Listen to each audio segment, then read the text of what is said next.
Oh, good evening, classmates. So for my case study, I chose to focus on eco-modern flats. My name is Jonathan Cooper. Um, Vancouver, BC, where I live and work, is covered with hundreds of, if not thousands of these 3- and 4-story walk-up, aging apartment buildings. And I wanted to see how stock like this could be rehabilitated. I learned a lot from this remarkable project, but for the purposes of today's relatively high-level presentation, I want to focus on 3 core elements: site selection and its relationship to sustainability, the economic sustainability of certain energy reduction initiatives or strategies at eco-modern flats, and the relationship between economic sustainability and kind of ecological design. So starting with site selection, eco-modern flats. So the developer, this is an infill development. They took, an aging apartment complex and rehabilitated it, including, 30 plus sustainability systems. One thing I learned in this course that I didn't think about much before is that a sustainable development needs a sustainable site. Ultimately, if you put the most, LEED Platinum sustainable building in a detached suburban office park with no connection to transit or amenities, it's going to be relatively unsustainable.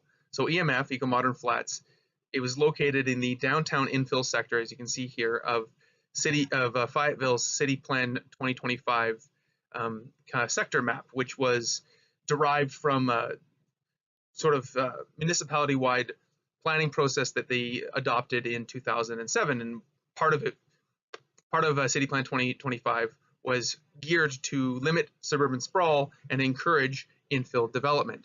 Eco-Modern Flats was delivered under LEED 2009 and would have earned a point for site selection, as that's one of the categories in which you can earn points under that LEED regime.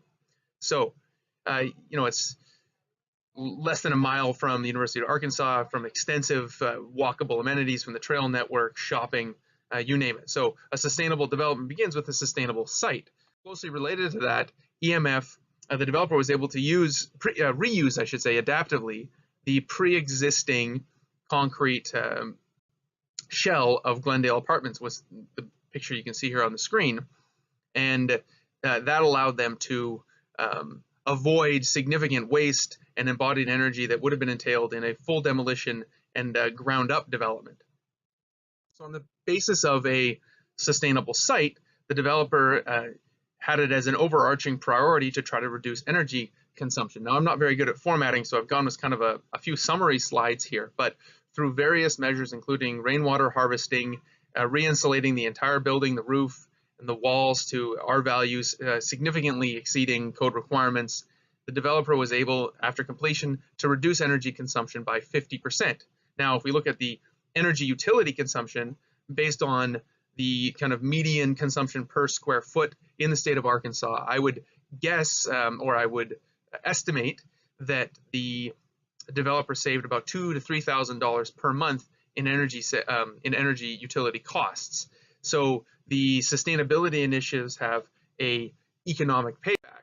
This is also underscored by the pro forma rents. So the developer had a hard time convincing the construction lenders that they could achieve the targeted pro formas. Sorry, those are my kids in the background.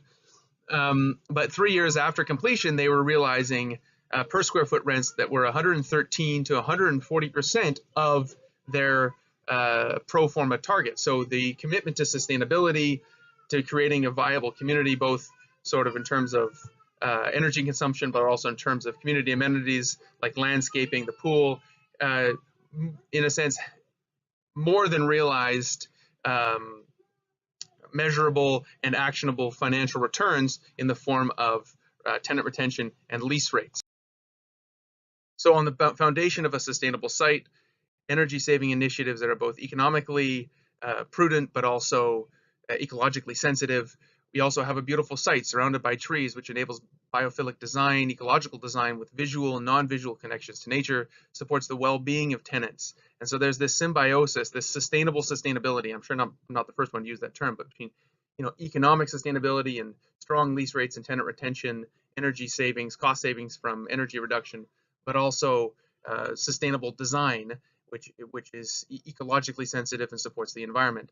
And it's the symbiosis of these two that allows more and more sustainable development to take place. Thank you so much for collaborating with me in this course. It's been awesome to get to know all of you through over the last 8 weeks, and please do stay in touch. I've included my email below.